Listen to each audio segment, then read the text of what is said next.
هاشمی فکر کنم هستن. بله نوید جان هاشمی، خوش آمدید، در خدمت.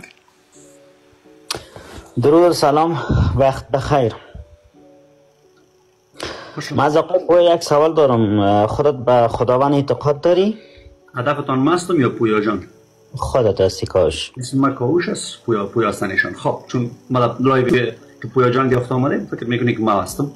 اسم من کاوش است، در خدمت هستم. نخیر، من به خدا باور ندارم. ایزم دنیا را کی خلق کرده؟ خب دنیا را ما میتونیم در علم دنبالش بگردیم که چی خلق کرده. دنبالش از کی خلق کرده؟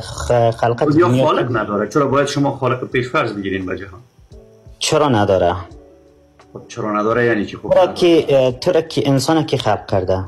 ما را مادر جانم تولد کرده. خب مادر جان و پدر جان تا کی خلق کرده؟ به همون شکل پدر و مادری داشتن. روند 4 میلیارد ساله 3 میلیارد ساله ایولوشن است، میتونین در موردش مطالعه کنید. اما 3 میلیارد کی خلق کرده؟ شب روز کی عزیز من چرا ما برات یک اجازه بده یک لحظه یک لحظه من برات توضیح بدم برات. سوال تشریحی است، کوشش کن که گوش کنی. فکر نکن که تو آمدی مرا شکست میدی یا من شکست میخورم در این سوالک. این سوالا را از من 10 سال است میپرسن و تو هم یکی از چند هزار نفر هستی که سوال را از من میپرسی. کدام نفر نوکار نیستم که بگم وی دست پاچش و من شکست خوردم. خب گوش کن دیگه. بسیار سنگین و گرنگ ما هم با هم می نشینیم صحبت میکنیم. هموطن گلم، اولا در مورد خلقت وقتی شما میگید کی خلق کرده، من برایتون بار اول اشاره کردم که موضوع برنامه ما هم نیست، اما میخوایم بگویم براتون. بار اولم براتون اشاره کردم که خلقت را پیش فرض نادرست نگیریم.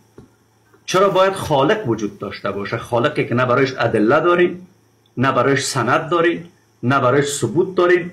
از کجا آمده اصلا؟ چی کاره بوده قبل از اینکه جهان را خلق میکرده؟ چی کار میکرده؟ پس خلقت مسئله بی‌معناست، پیش فرض نگیرید. شما وقتی سوالی میکنید و در سوالتان یک مبحث را پیش فرض میگیرین و سوالتان پاسخ میتونم من نتون. چرا؟ چون پیش فرض شما نادرست است که خلق کرده. سوالتان نادرست است. من میگم من به خالق ایمان ندارم، خالقی وجود نداشته، سند و ادله برای اثباتش نداری. شما میگین کی خلق کرده؟ یعنی چی؟ یعنی تو خدا باور هستی. من میگم نیستم. شما مرا میخواین خدا باور بسازین. اگر میخواین خدا باور بسازین، اینی خدای است. و طور مثال شما میگین یک ادله، 2 ادله، 3 ادله به اثباتش خدایت را که ثابت کردی، اون زمان بعد ادعا کن که کی خلق کرده. سوالت اشتباه است برای من خدا ناباور. میشنوم، در خدمت هستم.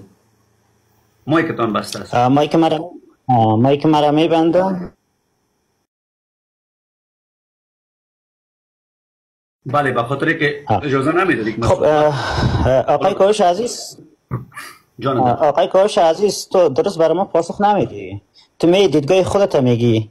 دیدگاه خودت برای ما مهم نیست. میشه برای ما کاوش عزیز، میشه برای ما بگویی که وقتی خودت می صحبت میکنی برای ما واضح تر بگی. ما بیننده هست که بفهمن که وقتی که می گپ از تکنولوژی میزنیم، هزی میزنیم، برای ما بگو که مثلا دنیا توسط چه شخصی خلق شده و ما فعلا که زیست میکنیم از این آب هوا تنفس میکنیم. بیچاره ایره پایین بفرست. من بی سواد نیستم، من خودم خبرنگار هستم دارم میگم. خبرنگارت بی سواد سیلالو میگی دنیا رو چی شخص؟ بی سواد هستی، جاهل هستی. من جاهل طوری نیستم، ببخشید. یعنی خبرنگار ماستن.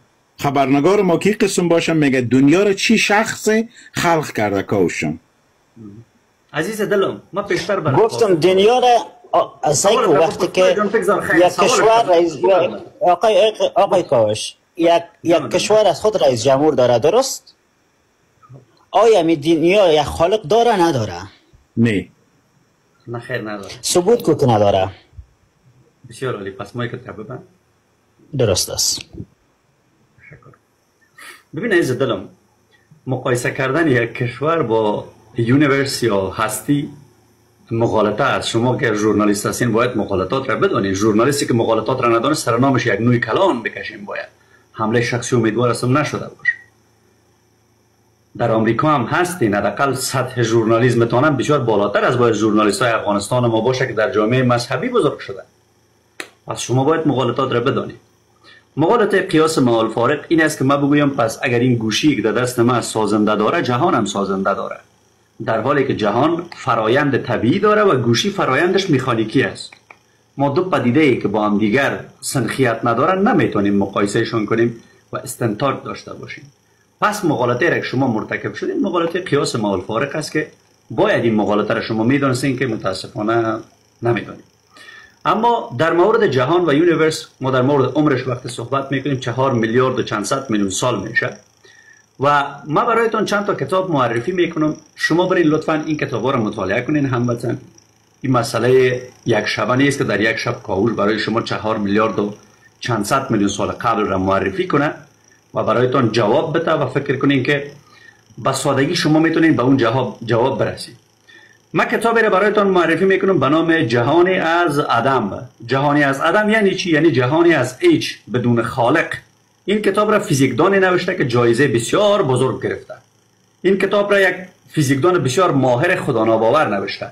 البته اونجا موضوعات خداناباوری را نیاورده، اونجا موضوعات علمی را برایتون بیان کرده. لطفاً من خواهش میکنم از شما که به این کتاب زیبا و بزرگ بگذارین که یک تصویر لوکسش را برای شما نشان بدم. به این کتاب قشنگ به نام جهانی از عدم، چرا برای هیچ چیزی وجود دارد، از لورانس کراوس، یکی از دانشمندای مشهور فیزیک. من خواهش میکنم که این کتاب را به زبان فارسی پی دی افش در کتابخانه ما هست به نام جهانی از عدم مطالعه کنین و درک کنین که جهان نیاز به خالق نداشته و ندارد الا اینکه شما برایش خالق تراشی کنین. و من الله توفیق و البس بعد الموت. سپاس کوشن. اگر دوست ما نیاز داشته باشه که ما برش اما لینک مجانی، کتاب مجانی برش هدیه بتیم، گفتن خودشان هدیه. میخواین هدیه بتیم این کتاب رو براتون؟ نه خیر، تشکر، سلامت باشید.